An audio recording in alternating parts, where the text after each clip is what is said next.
What is up, fam? We're going to be reading our Read Alouds Day 31. So we have 3 books to read.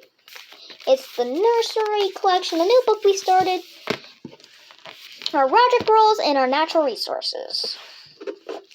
Project rules, natural resources. So, let's get reading. We have one little book. Last time we read the nursery collection, we read about 2 books that were really short. Well, they're not really books, but 2 little stories called Orange and Lemons and Rub-a-Dub-Dub, which we read those in day 29. Wait, no, day 30. Go check that out. So we have a cute book called Round and Round the Garden. Around and round the garden like a teddy bear. So we have a little bear. He's adorable. 1 step, 2 step. Tickle you under there. So there's a little house. So cute. Round and round the haystack. When the little mouse 1 step, 2 steps into his little house. So it actually has some action. If you hold out your palm, round and round the direction. Wait, I'm gonna use the sand. Okay. Round and round. 1 step, 2 step, tickle. I'm not really ticklish there, but if someone else did it to me, then it would probably work. So if you guys want to do that to your family, here, I'll let you guys do it. You guys can pause it. There you go. And tomorrow, we have 2 stories, a famous book. Firstly, a very famous story, 2 famous nursery rhymes. So you guys can go check that out. Of the nursery collection.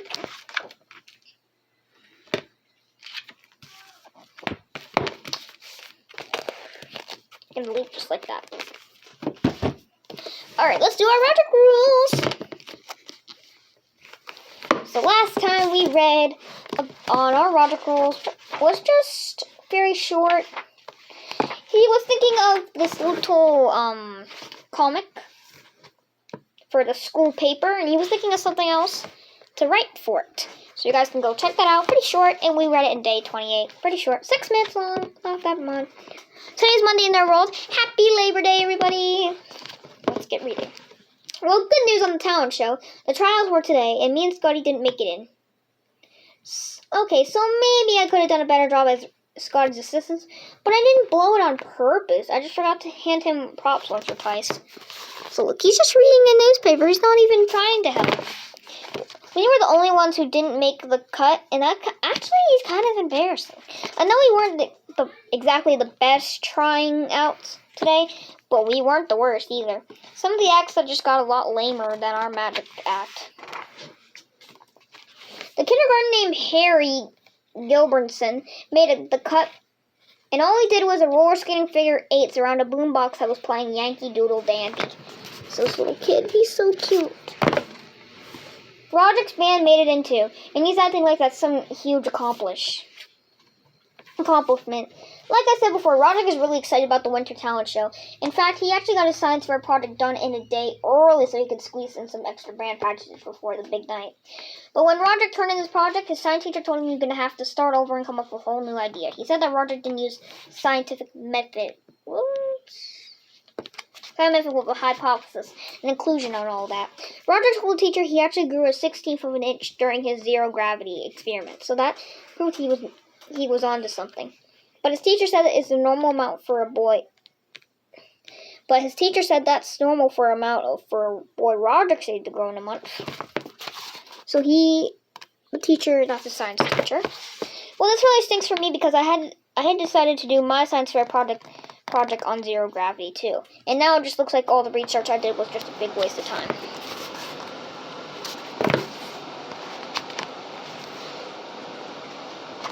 Dad told Roderick he's going to have to just skip the talent show so he can do a new experiment, but Roderick said he's not going to do that.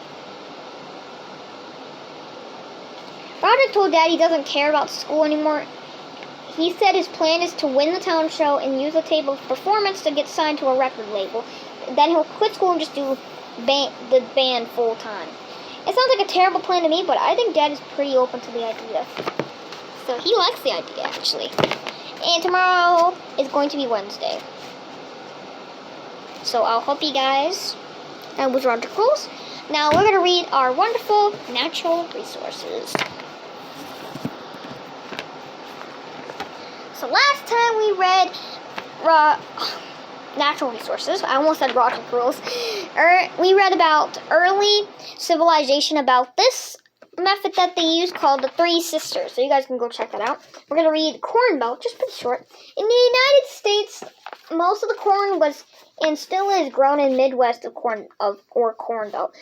These regions' climate has the hot summers and the regular rainfall that corn needs to grow 3 meters, 10 feet tall. In the past, if a farmer grew corn year after year in the same field, the soil would get worn out and the corn harvest would get smaller and smaller. To combat this problem, farmers rotated crops, planting different crops each year. One common pattern or rotation of crops is to plant soybeans one year and then corn the next. Soybean plants add nutrients back to the soil. That's a smart idea. Many farms in the Corn Belt also raise cattle or hogs. These animals eat both corn and corn stalks in the fall. These animals eat both corn and corn stalks. In the fall, farmers put animals out in the field to eat any leftover corn. The animals' wastes help fertilize the ground for the next season. So this is the Corn Belt. Let you guys pause that to take a look at it. Alright. And tomorrow we're going to read a little called... It's really short, so we're going to start with this tomorrow. It's like really short. It's just a picture. So I'll see you guys later. My battery is at 50%, so I'll see you guys later.